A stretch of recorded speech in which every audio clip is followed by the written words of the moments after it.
и ова година испораката на огревното дрво течеше без никакви пречки и застои или проблеми.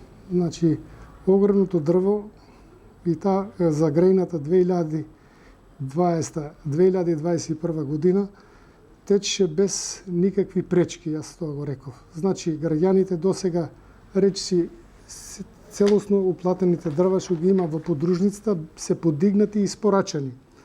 За испорака имаме уште 200 метра кубни бука и 300 метра ДАП, што тоа за нас значи многу малце и тие се уплатени сега во последниот месец септември.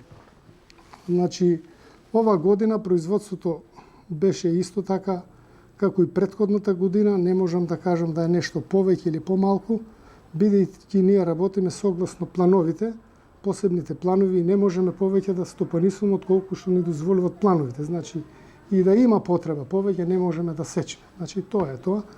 Но роковите за испорака, мислам, оти се целосно запазени. Кај приватните лица се испорачени дрвата, сега тече испораката на основните школи, сега се испорачува основното школо Бусилово, каде веќе преполовено испорачано. Денеска го добивме договорот за Струмица, кој од понеделник ќе почнеме и струмичките основни школи да ги снабдуваме со огревно дрво.